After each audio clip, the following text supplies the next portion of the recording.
ನಾವು ಎಷ್ಟೇ ಎಜುಕೇಷನನ್ನು ಕೊಟ್ಟರೂ ಸಹ, ಸೈಂಟಿಫಿಕ್ ಟೆಂಪರ್ಮೆಂಟನ್ನು ಬೆಳೆಸೋಕೆ ಪ್ರಯತ್ನ ಪಟ್ಟರೂ ಸಹ ನಮ್ಮ ಸಮಾಜದಲ್ಲಿರುವ ಜನ, ಗಂಡ್ಮಕ್ಕಳಾಯಿತು ಹೆಣ್ಮಕ್ಕಳಾಯಿತು, ಅಂಧಶ್ರದ್ಧೆಯಿಂದ ಹೊರಗಡೆ ಬರಲ್ಲ. ಅವರು ಈ ಪಿತೃ ಸತ್ತಾತ್ಮಕ ಸಮಾಜದ ಯೋಚನೆಗಳನ್ನು ಬಿಟ್ಟು ಕೊಡೋಕೆ ತಯಾರಾಗಲ್ಲ. ಪ್ರಯತ್ನ ಪಟ್ಟು ನಾವೇ ಸೋಲ್ತೀವಿ, ಇಲ್ಲವೇ ಸಾಯ್ತೀವಿ, ಇಲ್ಲವೇ ಬೇಡ ಅಂಥೇಳಿ ದೇಶ ಬಿಟ್ಟು ಹೋಗ್ತೀವಿ. ಆದರೆ ಇವರು ಅಂಧಶ್ರದ್ಧೆಯಿಂದ ಮತ್ತು ಪಿತೃ ಸತ್ತಾತ್ಮಕ ಯೋಚನೆಗಳಿಂದ ಹೊರಬರೋಕೆ ಪ್ರಯತ್ನ ಪಡಲ್ಲ. ಈ ಜಗತ್ತಿನಲ್ಲಿರುವ ಎಲ್ಲ ಧರ್ಮಗಳು ಹೆಣ್ಮಕ್ಕಳ ಶೋಷಣೆಯನ್ನು ಮಾಡೇ ಮಾಡ್ತವೆ, ಹೆಣ್ಮಕ್ಕಳನ್ನು ಕೀಳಾಗಿ ನೋಡ್ತವೆ ಮತ್ತು ಹೆಣ್ಮಕ್ಕಳನ್ನು ನಿಯಂತ್ರಣದಲ್ಲಿಡೋಕೆ ನೋಡ್ತವೆ. ಯಾವುದೇ ಧರ್ಮದಲ್ಲೂ ಕೂಡ ಹೆಣ್ಮಕ್ಕಳಿಗೆ ಒಳ್ಳೆಯ ಆದರ ಸಾದರದ ಸನ್ಮಾನದ ಭಾವನೆಗಳಿಲ್ಲ. ಎಲ್ಲದರಲ್ಲೂ ಕೂಡ ಹೆಣ್ಮಕ್ಕಳ ಶೋಷಣೆಯೇ ಇದೆ. ಆದರೂ ಕೂಡ ಹೆಚ್ಚಾಗಿ ಹೆಣ್ಮಕ್ಕಳೇ ಧರ್ಮಗಳನ್ನು, ಭಕ್ತಿಗಳಲ್ಲಿ ಮುಳುಗಿ ಹೋಗಿಬಿಡ್ತಾರೆ, ಅಂಧಭಕ್ತರಾಗ್ತಾರೆ. ಇವುಗಳ ಬಗ್ಗೆ ಅವರು ಧ್ವನಿ ಎತ್ತಲ್ಲ.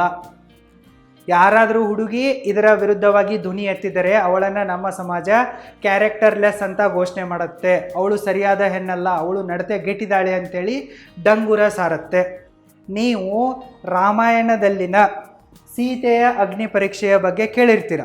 ಸೊ ಇಂಥದ್ದೇ ಆಧುನಿಕ ಅಗ್ನಿ ಪರೀಕ್ಷೆ ಇವತ್ತಿಗೂ ಕೂಡ ನಮ್ಮ ಭಾರತದ ಕೆಲವು ಕಡೆಗಳಲ್ಲಿ ಜಾರಿಯಲ್ಲಿದೆ. ಇವತ್ತಿಗೂ ಕೂಡ ಮದುವೆಯಾದ ನವವಿವಾಹಿತರ ಅಗ್ನಿ ಪರೀಕ್ಷೆಯನ್ನು ಮಾಡಲಾಗತ್ತೆ. ಅಗ್ನಿ ಪರೀಕ್ಷೆಯನ್ನು ಮಾಡಿಬಿಟ್ಟು ಅವಳ ಪಾವಿತ್ರ್ಯತೆಯನ್ನು ಟೆಸ್ಟ್ ಮಾಡಲಾಗತ್ತೆ. ಸೊ ಇದು ಇವತ್ತಿಗೂ ಕೂಡ ಭಾರತದ ಕೆಲವೊಂದಿಷ್ಟು ಪ್ರದೇಶಗಳಲ್ಲಿದೆ. ಅದಕ್ಕೆ ಮಧುಶ್ರಾವಣಿ ಪೂಜೆ ಅಂತ ಕರೀತಾರೆ. ನಾನು ನಮ್ಮ ಯುವಕ ಯುವತಿಯರಲ್ಲಿ ಸೈಂಟಿಫಿಕ್ ಟೆಂಪರ್ಮೆಂಟನ್ನು ಬೆಳೆಸುವುದಕ್ಕಾಗಿ ಈ ವಿಡಿಯೋವನ್ನು ಮಾಡ್ತಾ ಇರುವೆ, ಇದರ ಬಗ್ಗೆ ಡಿಸ್ಕಸ್ ಮಾಡ್ತಾ ಇರುವೆ, ಬೇರೆ ಯಾವುದೇ ಉದ್ದೇಶ ಇಲ್ಲ. ಏನಿದು ಮಧುಶ್ರಾವಣಿ ಪೂಜೆ ಅನ್ನೋದನ್ನು ಡೀಟೇಲ್ ಆಗಿ ನೋಡೋಣ. ಈ ಮಧುಶ್ರಾವಣಿ ಪೂಜೆ ನವವಿವಾಹಿತ ವಧುವಿನ ಅಗ್ನಿ ಪರೀಕ್ಷೆಯಾಗಿದೆ. ಹೇಗೆ ಸೀತಾಮಾತೆಗೆ ಪಾವಿತ್ರ್ಯತೆಯನ್ನು ಟೆಸ್ಟ್ ಮಾಡಿಸುವುದಕ್ಕಾಗಿ ಅಗ್ನಿ ಪರೀಕ್ಷೆಯನ್ನು ಮಾಡಲಾಗಿತ್ತು ರಾಮಾಯಣದ ಕಥೆಯಲ್ಲಿ, ಅದೇ ಥರನಾಗಿ ರಿಯಲ್ ಆಗಿ ಇಂದಿಗೂ ಕೂಡ ನವವಿವಾಹಿತ ವಧುವಿನ ಅಗ್ನಿ ಪರೀಕ್ಷೆಯನ್ನು ಮಾಡಲಾಗತ್ತೆ. ಅವಳ ಪಾವಿತ್ರ್ಯತೆಯನ್ನು ಟೆಸ್ಟ್ ಮಾಡಿಸುವುದಕ್ಕಾಗಿ ಮತ್ತು ಆಕೆ ಕುಟುಂಬದೊಂದಿಗೆ ಹೊಂದ್ಕೊಂಡು ಹೋಗಲಿ, ನಾವು ಹೇಳಿದಂತೆ ಕೇಳ್ಕೊಂಡು ಬಿದ್ದಿರಲಿ ಅನ್ನೋದನ್ನು ಕಲಿಸುವುದಕ್ಕಾಗಿ ಈ ಒಂದು ಪೂಜಾ ಪ್ರಥವನ್ನು ಜಾರಿಗೆ ತರಲಾಗಿದೆ. ಸೊ ಇದು ಎಲ್ಲಿ ಕಂಡು ಬರುತ್ತಪ್ಪ ಅಂತಂದರೆ ಬಿಹಾರದ ಮಿಥಿಲಾ ನಗರದಲ್ಲಿ ಕಂಡು ಬರುತ್ತೆ ಮತ್ತು ಜಾರ್ಖಂಡ್ ಮತ್ತು ನೇಪಾಳನ ಕೆಲವೊಂದಿಷ್ಟು ಪ್ರದೇಶಗಳಲ್ಲೂ ಕೂಡ ಕಂಡು ಬರುತ್ತೆ. ಮತ್ತು ಈ ಒಂದು ಪೂಜೆಯನ್ನು ಮೈಥಿಲಿ ಬ್ರಾಹ್ಮಣರ ಹೆಣ್ಮಕ್ಕಳು ಮಾಡ್ತಾರೆ. ಮೈಥಿಲಿ ಬ್ರಾಹ್ಮಣ ವರ್ಗಕ್ಕೆ ಸೇರಿದ ನವವಿವಾಹಿತ ವಧುಗಳು ಈ ಒಂದು ಪೂಜೆಯನ್ನು ಮಾಡ್ತಾರೆ. ಮತ್ತು ಕೆಲವೊಂದಿಷ್ಟು ರಜಪೂತ್ ಕುಟುಂಬಗಳಲ್ಲಿ ಮತ್ತು ಅಪ್ಪರ್ ಕಾಸ್ಟ್ಗಳಲ್ಲಿ ಮಾತ್ರ ಇದು ಕಂಡು ಬರುತ್ತೆ. ಲೋವರ್ ಕಾಸ್ಟ್ಗಳಲ್ಲಿ ಈ ದರಿದ್ರ ಪರಂಪರೆ ಕಂಡು ಬರಲ್ಲ. ಸೊ ಏನಿದು ಪೂಜೆ ಅಂತ ನೋಡೋಣ. ಯಾವಾಗ ಮೈಥಿಲಿ ಬ್ರಾಹ್ಮಣರ ಓರ್ವ ಹೆಣ್ಮಗಳು ಮದುವೆಯಾಗಿ ನವವಿವಾಹಿತಳಾಗಿ ಗಂಡನ ಮನೆಗೆ ಹೋಗ್ತಾಳೋ, ಹೋದ ತಕ್ಷಣ ಮೊದಲ ಶ್ರಾವಣ ಮಾಸದಲ್ಲಿ ಆಕೆಗೆ ಈ ಪೂಜೆಯನ್ನು ಮಾಡು ಅಂತ ಹೇಳಲಾಗತ್ತೆ. ಈ ಪೂಜೆಯ ವ್ರತ ಏನಪ್ಪ ಅಂತಂದರೆ ಆಕೆ 13 ದಿನ ಪವಿತ್ರತೆಯಿಂದ ಉಪವಾಸವನ್ನು ಮಾಡಬೇಕಾಗತ್ತೆ. ಸೊ 13 ದಿನದ ತನಕ ಯಾವುದೇ ಅಮಾನವೀಯತೆ ಇಲ್ಲ, ಎಲ್ಲವೂ ಕೂಡ ನಾರ್ಮಲ್ ಇದೆ, ಕೂಲ್ ಇದೆ. ಪೂಜೆ ಪುನಸ್ಕಾರ ಮಾಡೋದರಲ್ಲಿ ತಪ್ಪೇನಿಲ್ಲ. ಉಪವಾಸವನ್ನು ಮಾಡೋದು ಕೂಡ ದೇಹಕ್ಕೆ ಒಳ್ಳೆಯದಿದೆ ಅಂಥೇಳಿ ನಾವು ಇದನ್ನು ಎಕ್ಸ್ಕ್ಯೂಸ್ ಕೊಟ್ಟು ಬಿಡಬಹುದು. ಆದರೆ ಈ ಪೂಜೆಯ ಕ್ಲೈಮ್ಯಾಕ್ಸ್ ಇದೆಯಲ್ಲ, 14ನೇ ದಿನ ಎಂಡಿಂಗ್ ಇದೆಯಲ್ಲ, ಸಮಾರೋಪ, ಅದು ತುಂಬಾ ಡೇಂಜರಸ್ ಆಗಿದೆ ಮತ್ತು ಅಮಾನವೀಯವಾಗಿದೆ. ಅವತ್ತವರು 14ನೇ ದಿನ ಟೇಮಿ ದಾಗ್ನ ಅನ್ನೋ ಒಂದು ರಿಚುವಲನ್ನು ಮಾಡ್ತಾರೆ. ಅದು ತುಂಬಾ ಅಮಾನವೀಯವಾಗಿದೆ ಮತ್ತು ಡೇಂಜರಸ್ ಆಗಿದೆ, ಅನ್ಹೆಲ್ದಿ ಆಗಿದೆ. ಈ ವಿಡಿಯೋ ಕ್ಲಿಪ್ಪನ್ನು ನೋಡಿ ನಿಮಗೆ ಗೊತ್ತಾಗತ್ತೆ.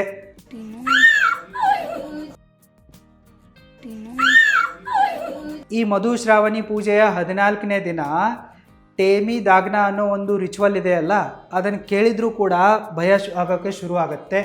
ಇದರಲ್ಲಿ ಗಂಡ ಏನು ಮಾಡ್ತಾನಪ್ಪ ಅಂತಂದರೆ ದೊಡ್ಡ ದೊಡ್ಡ ಎಲೆಗಳನ್ನು ತೊಗೊಂಡ್ಬಿಟ್ಟು ತನ್ನ ಹೆಂಡತಿಯ ಕಣ್ಣನ್ನು ಮುಚ್ತಾನೆ. ಆಗ್ತಾ ಅವಳ ಕಣ್ಣನ್ನು ಮುಚ್ಚಿದ ನಂತರ ಮನೆಯಲ್ಲಿರುವ ಮಿಕ್ಕ ಎಲ್ಲ ಹೆಣ್ಮಕ್ಕಳು ಆಕೆಯನ್ನು ಗಟ್ಟಿಯಾಗಿ ಹಿಡ್ಕೊತಾರೆ. ಆಕೆ ಎಲ್ಲೂ ಓಡಿ ಹೋಗಬಾರ್ದು ಅನ್ನೋದಕ್ಕೆ ಅವಳನ್ನು ಗಟ್ಟಿಯಾಗಿ ಹಿಡ್ಕೊಂಡು ಕೂಡಿಸ್ತಾರೆ. ಸೊ ಅವಳನ್ನು ಮನೆಯಲ್ಲಿರುವ ಗಂಡ್ಮಕ್ಕಳು, ಮಕ್ಕಳು ಮತ್ತು ಎಲ್ಲ ಕಾಲೋನಿಯಲ್ಲಿರುವವರು ಕೂಡ ನೋಡೋಕ್ಕೆ ಬಂದಿರ್ತಾರೆ. ಸೊ ಅವ್ರದ್ದು ಪೂಜೆ ಇದೆ, ವ್ರತ ಇದೆ ಅಂತೇಳಿ ಎಲ್ಲರೂ ಕರೆದಿರ್ತಾರೆ, ಎಲ್ಲರೂ ಕೂಡ ನೋಡೋಕ್ಕೆ ಬಂದಿರ್ತಾರೆ. ಆಕೆ ಎಲ್ಲೂ ಓಡಿ ಹೋಗ್ಬಾರ್ದು ಅಂತೇಳಿ ಅವಳನ್ನು ಗಟ್ಟಿಯಾಗಿ ಹಿಡ್ಕೊತಾರೆ. ಅದಾದ ನಂತರ ಒಬ್ಬೊಬ್ಬರೇ ಮಹಿಳೆಯರು ಅವಳ ಮೊಣಕಾಲುಗಳ ಮೇಲೆ ಮತ್ತು ಮುಂಗಾಲುಗಳ ಮೇಲೆ ದೊಡ್ಡ ದೊಡ್ಡ ಎಲೆಗಳನ್ನು ಇಡ್ತಾರೆ. ಮತ್ತು ದೀಪವನ್ನು ತೊಗೊಂಡ್ಬಿಟ್ಟು, ದೀಪದ ಜ್ವಾಲೆ ಇರುತ್ತಲ್ಲ, ಆ ಜ್ವಾಲೆಯಿಂದ ಅವಳ ಮೊಣಕಾಲಿಗೆ ಮತ್ತು ಮುಂಗಾಲುಗಳಿಗೆ ಆ ಎಲೆ ಮೇಲೆ ಶಾಖವನ್ನು ಕೊಡ್ತಾರೆ. ಅಂದರೆ ಸಿಂಪಲ್ಲಾಗಿ ಹೇಳಬೇಕಪ್ಪ ಅಂತಂದರೆ, ಸುಡೋ ದೀಪದ ಜ್ವಾಲೆಯಿಂದ ಅವಳ ಮೊಣಕಾಲುಗಳನ್ನು ಮತ್ತು ಮುಂಗಾಲುಗಳನ್ನು ಸುಡ್ತಾರೆ. ಸೊ ಎಲ್ಲಿ ತನಕ ಸುಡ್ತಾರಪ್ಪ ಅಂತಂದರೆ, ಆ ಎಲೆಗಳು ಕರ್ಕಲಾಗಬೇಕು. ಆ ಎಲೆಗಳು ಹಸಿರಿನಿಂದ ಕಪ್ಪುಗಾಗುವ ತನಕ ಈ ಸುಡೋ ದ್ವೀಪದ ಜಾಲೆಯಿಂದ ಅವಳ ಮೊಣಕಾಲುಗಳನ್ನು ಸುಡ್ತಾರೆ. ಆಕೆ ನೋವಿನಿಂದ ಕಿರಿಸ್ತಾ ಇರ್ತಾಳೆ, ಆಕೆ ಒದಾಡ್ತಾ ಇರ್ತಾಳೆ, ಅಂದರೂ ಬಿಡಲ್ಲ, ಅವಳನ್ನು ಗಟ್ಟಿಯಾಗಿ ಹಿಡ್ಕೊಂಡು ಬಿಡ್ತಾರೆ. ಮತ್ತು ಅವಳು ಕಿರ್ಚೋದನ್ನು ನೋಡಿ ಮನೆಯಲ್ಲಿರುವ ಮಿಕ್ಕ ಹೆಣ್ಮಕ್ಕಳು ಕೂಡ, ಮಿಕ್ಕ ಗಂಡ್ಮಕ್ಕಳು ಕೂಡ, ಕಾಲೋನಿಯವರು ಕೂಡ ನೋಡಿ ನಗ್ತಾರೆ. ಸೊ ಅಲ್ಲಿ ಅವಳಿಗೆ ಫಜೀತಿ ಆಗ್ತಾ ಇದೆ. ಸೊ ಅವಳನ್ನು ಅಲ್ಲಿ ಅಮಾನವೀಯ ಒಂದು ರಿಚುವಲ್ಗೆ ಒಳಪಡಿಸಲಾಗ್ತಾ ಇದೆ. ಆಕೆ ಒದ್ದಾಡ್ತಾ ಇದ್ದಾಳೆ, ಆಕೆಗೆ ತೊಂದರೆ ಆಗ್ತಾ ಇದೆ, ಬಟ್ ಅವಳನ್ನು ಇಲ್ಲಿ ಮಿಕ್ಕವರಿಗೆಲ್ಲರೂ ಕೂಡ ಖುಷಿ ಕೊಡ್ತಾ ಇದೆ. ಸೊ ಅದು ಅವರಿಗೆ ಸಂಪ್ರದಾಯವಾಗಿದೆ, ಒಂದು ಪೂಜೆಯ ಪಾರ್ಟ್ ಆಗಿದೆ. ಸೊ ಈ ರೀತಿ ಮಾಡೋದ್ರಿಂದ ಅದು ಏನು ಸಾಬೀತಾಗತ್ತಪ್ಪ ಅಂತಂದರೆ, ಆಕೆಯ ಮೊಣಕಾಲ ಮೇಲೆ ಇಟ್ಟಿರುವ ಎಲೆ ಸುಟ್ಟು ಕರ್ಕಲಾದ ನಂತರ ಆಕೆಯ ದೇಹದ ಮೇಲೆ ಎಷ್ಟು ದೊಡ್ಡ ಗಾಯ ಆಗಿರುತ್ತೋ ಅಷ್ಟು ಆಕೆ ಪವಿತ್ರಳು ಅಂದಂಗೆ, ಮತ್ತು ಅಷ್ಟು ಆಕೆಯ ಗಂಡನ ಆಯುಷ್ಯು ಹೆಚ್ಚಾಗತ್ತೆ ಅಂದಂಗೆ. ಸೊ ಆಕೆ ಪವಿತ್ರಳಿದಾಳ ಇಲ್ವಾ ಅಂತ ಟೆಸ್ಟ್ ಮಾಡೋದಕ್ಕಾಗಿ ಆಕೆಯ ಮೊಣಕಾಲುಗಳ ಮೇಲೆ ಎಲೆಯನ್ನು ಇಟ್ಟು ಸುಡೋ ಜ್ವಾಲೆಯಿಂದ ಅವಳ ಮೊಣಕಾಲುಗಳನ್ನು ಸುಡ್ತಾರೆ. ಸೊ ಇದು ತುಂಬಾ ಡೇಂಜರಸ್ ಆಗಿರೋ ಪ್ರಥ ಆಗಿದೆ. ಇದೊಂಥರ ಅಮಾನವೀಯವಾಗಿದೆ. ಸೊ ಯಾರೂ ಕೂಡ ಇದನ್ನು ಮಾಡಿಕೊಳ್ಳೋಕ್ಕೆ ಅಷ್ಟೇನು ಮುಂದಾಗಲ್ಲ. ಬಟ್ ಯಾವ ಹೆಣ್ಮಗಳು ಇದನ್ನು ತಿರಸ್ಕಾರ ಮಾಡ್ತಾಳೋ ಅವಳನ್ನು ಕ್ಯಾರೆಕ್ಟರ್ಲೆಸ್ ಅಂತ ಘೋಷಣೆ ಮಾಡ್ತಾರೆ ಆ ಊರಲ್ಲಿ. ಅವಳು ಸರಿಯಾಗಿಲ್ಲ, ಅವಳ ನಡತೆ ಸರಿಯಾಗಿಲ್ಲ, ಆಕೆ ಪವಿತ್ರಳಲ್ಲ, ಆಕೆಗೆ ಗಂಡನ ಆಯುಷು ಬೇಡಾಗಿದೆ ಅಂತೇಳಿ ಅವಳನ್ನು ಹೀಯಾಳಿಸೋಕೆ ಶುರು ಮಾಡ್ತಾರೆ. ಸೊ ಇದು ನಮ್ಮ ಸಂಪ್ರದಾಯವಾಗಿದೆ, ನೀನು ಮಾಡಲೇಬೇಕು ಅಂಥೇಳಿ ಮೈಥಿಲಿ ಬ್ರಾಹ್ಮಣರ ಎಲ್ಲ ಮಹಿಳೆಯರು, ಹಿರಿಯ ಮಹಿಳೆಯರು ಆ ನವವಿವಾಹಿತ ವಧುವಿಗೆ ಫೋರ್ಸ್ ಮಾಡ್ತಾರೆ. ಗಂಡ ಕೂಡ ಇರ್ತಾನೆ, ಎಲ್ಲರೂ ಕೂಡ ಇರ್ತಾಳೆ. ಹೆಂಗೋ ಮಾಡಿ ಅವಳನ್ನು ರೆಡಿ ಮಾಡ್ತಾರೆ, ಬಲಿಕಾ ಬಕ್ರ ಮಾಡ್ತಾರೆ. ಸೊ ಮಾಡಿಬಿಟ್ಟು ಅವಳ ಶರೀರಕ್ಕೆ ಆ ರೀತಿಯಾದ ಹಿಂಸೆ ಕೊಡ್ತಾರೆ. ಸೊ ಸುಡೋ ಜ್ವಾಲೆಯಿಂದ ಅವಳ ಮೊಣಕಾಲುಗಳನ್ನು ಸುಡೋದ್ರಿಂದ ಅಲ್ಲಿ ಅವಳ ಮೊಣಕಾಲುಗಳ ಮೇಲೆ ಮುಂಗಾಲುಗಳ ಮೇಲೆ ಪರ್ಮನೆಂಟ್ ಆದ ಕಪ್ಪು ಕಲೆಗಳಾಗ್ತವೆ. ಜೊತೆಗೆ ಅವಳ ದೇಹಕ್ಕೆ ಗಾಯ ಆಗತ್ತೆ, ಮನಸ್ಸಿಗೂ ಕೂಡ ನೋವಾಗತ್ತೆ, ಮೆಂಟಲ್ ಟ್ರೋಮಾ ಕ್ರಿಯೇಟ್ ಆಗುತ್ತೆ. ಅವಳಿಗೆ ಈ ಪೂಜೆ ಆದ ನಂತರ ಸ್ಕಿನ್ ಇನ್ಫೆಕ್ಷನ್ಗಳಾಗ್ತವೆ. ಮತ್ತು ಎಲ್ಲದಕ್ಕಿಂತ ಹೆಚ್ಚಾಗಿ ಅವಳ ಸ್ವಾಭಿಮಾನ ಅನ್ನೋದು ಸತ್ತೋಗ್ಬಿಡತ್ತೆ. ಇದು ಅವಳ ಡಿಗ್ನಿಟಿಯ ಮೇಲೇ ಒಂದು ಡೈರೆಕ್ಟ್ ಅಟ್ಯಾಕ್ ಆಗಿಬಿಡತ್ತೆ. ಸೊ ಈ ಪೂಜೆಯನ್ನು ಜಾರಿಗೆ ತಂದಿರುವ ಉದ್ದೇಶ ಏನಪ್ಪ ಅಂತಂದರೆ, ಸವರ್ಣರ ಪಿತೃ ಸತ್ತಾತ್ಮಕ ಒಂದು ಏನು ಯೋಚನೆ ಇದೆಯಲ್ಲ ಅದನ್ನು ಜೀವಂತವಾಗಿಡೋಕ್ಕೆ. ಮದುವೆಯಾದ ನಂತರ ಆ ಹೆಣ್ಣು ಎಷ್ಟೇ ಎಜುಕೇಟೆಡ್ ಆಗಿರಲಿ, ಎಷ್ಟೇ ಸುಂದರವಾಗಿರಲಿ, ಆಕೆ ನನ್ನ ಸೊತ್ತು. ಮದುವೆ ಆಯ್ತಪ್ಪ ಅಂತಂದರೆ ಅವಳಿಗೆ ಅವಳ ದೇಹದ ಮೇಲೆ ಯಾವುದೇ ಹಕ್ಕಿಲ್ಲ. ಈ ದೇಹ ಇದೆಯಲ್ಲ ಅದು ಗಂಡನ ಸೊತ್ತು, ಹೆಣ್ಣಿನ ಸೊತ್ತಲ್ಲ, ಹೆಂಡತಿಯ ಸೊತ್ತಲ್ಲ. ಸೊ ಗಂಡ ಎಷ್ಟೇ ಕಾಟ ಕೊಟ್ಟರೂ ಕೂಡ, ಗಂಡನ ಮನೆಯಲ್ಲಿ ಅವಳಿಗೆ ಎಷ್ಟೇ ಟಾರ್ಚರ್ ಆದರೂ ಕೂಡ ಆಕೆ ಸಹಿಸ್ಕೊಂಡು ಹೋಗೋದನ್ನು ಕಲಿಸೋದಕ್ಕಾಗಿ ನಾವೆಷ್ಟೇ ತೊಂದರೆ ಕೊಟ್ಟಿದ್ರೂ ಕೂಡ ಎಲ್ಲವನ್ನ ಸಹಿಸ್ಕೊಂಡ್ಬಿಟ್ಟು ತೆಪ್ಪಗೆ ಮನೆಯಲ್ಲಿ ಬಿದ್ದಿರೋದನ್ನು ಪ್ರಾಕ್ಟೀಸ್ ಮಾಡಿಸುವುದಕ್ಕಾಗಿ ಈ ಮಧು ಶ್ರಾವಣಿ ಅನ್ನೋ ಒಂದು ಪೂಜೆಯ ಪ್ರಥವನ್ನು ಸಾವಿರಾರು ವರ್ಷಗಳ ಹಿಂದೆ ತಂದಿದ್ರು. ಸ್ಯಾಡ್ಲಿ ಅದು ಇವತ್ತಿಗೂ ಕೂಡ ಜೀವಂತವಾಗಿದೆ. ಸೊ ಇವತ್ತಿಗೂ ಕೂಡ ಅಲ್ಲಿರುವ ಹೆಣ್ಮಕ್ಕಳು ಇದನ್ನು ಆಚರಣೆ ಮಾಡ್ತಾರೆ ಮತ್ತು ನೋವನ್ನು ಅನುಭವಿಸ್ತಾರೆ. ಇದೊಂದು ಅವ್ರಿಗೆ ಟ್ರಯಲ್ ಆಗಿದೆ. ಮದುವೆ ಆಗಿದೆನಾ, ಫಸ್ಟ್ ಹಬ್ಬ ಗಂಡನ ಮನೆಯಲ್ಲಿ ಶ್ರಾವಣ ಸೆಲೆಬ್ರೇಟ್ ಮಾಡ್ತಾ ಇದ್ದೀನಾ, ಇಲ್ಲೇ ನಿನಗೆ ಲೆಸನ್ ಕೊಟ್ಬಿಡ್ತೀವಿ. ಸೊ ನೀನು ಸಹಿಸೋದನ್ನು ಕಲಿ. ಸೊ ನಿನ್ನ ಪಾವಿತ್ರ್ಯತೆಯನ್ನು ಪ್ರೂವ್ ಮಾಡಿದಂಗೂ ಆಯಿತು, ಮತ್ತು ನಾವು ಇಲ್ಲಿ ಎಷ್ಟೇ ಕಾಟ ಕೊಟ್ಟರು ಕೂಡ ಸಹಿಸ್ಕೊಂಡು ಬಿದ್ದಿರಬೇಕು ಅನ್ನೋದಕ್ಕೆ ಒಂದು ಲೆಸನ್ ಕೂಡ ಆಯಿತು. ಪ್ರಾಕ್ಟೀಸ್ ಮಾಡಿಸೋದಕ್ಕಾಗಿ ಈ ಪೂಜೆ ಪ್ರಥ ಇದೆ. ಇದು ಯಾವುದೇ ಅಗ್ನಿ ಪರೀಕ್ಷೆಗೂ ಕಡಿಮೆ ಇಲ್ಲ. ಇದು ತುಂಬಾ ಡೇಂಜರಸ್ ಆಗಿದೆ ಮತ್ತು ಅಮಾನವೀಯವಾಗಿದೆ. ಇನ್ನೂ ಕೂಡ ಜಾರಿಯಲ್ಲಿದೆ. ಎಷ್ಟೇ ಎಜುಕೇಟೆಡ್ ಆಗಿರುವ ಹೆಣ್ಮಗಳಿದ್ದರೂ ಕೂಡ ಆಕೆ ಇದನ್ನು ಫಾಲೋ ಮಾಡಲೇಬೇಕಾಗತ್ತೆ. ಸೊ ನನಗೆ ಇದರ ಬಗ್ಗೆ ಗೊತ್ತಿರಲಿಲ್ಲ. ನಿನ್ನೆ ನನಗೆ ಸ್ಟಾರ್ಟಪ್ ಇವೆಂಟ್ನಲ್ಲಿ ಬಿಹಾರದ ಓರ್ವ ಸ್ಟಾರ್ಟಪ್ ಫೌಂಡರ್ ಭೇಟಿಯಾಗಿದ್ಲು. ಆಕೆ ಈ ಪ್ರಥದ ಬಗ್ಗೆ ಹೇಳ್ತಾ ಇದ್ಲು. ಸೊ ಆಕೆ ನನಗೆ ಕೇಳ್ತಾ ಇದ್ಲು, why you are not married ಅಂತೇಳಿ. ನಾನು ಅದೇ ಪ್ರಶ್ನೆನ ಅವಳಿಗೆ ಕೇಳಿದೆ.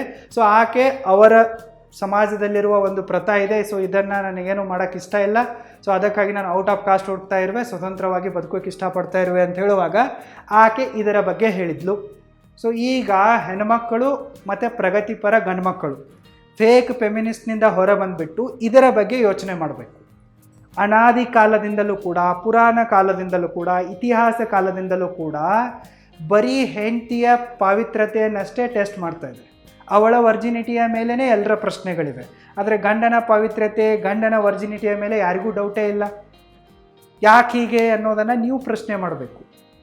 ಸಾವಿರಾರು ವರ್ಷಗಳಿಂದಲೂ ಕೂಡ ಹೆಣ್ಣಿನ ಮೇಲೇ ಬೆಟ್ ಮಾಡಿ ತೋರಿಸಲಾಗತ್ತೆ.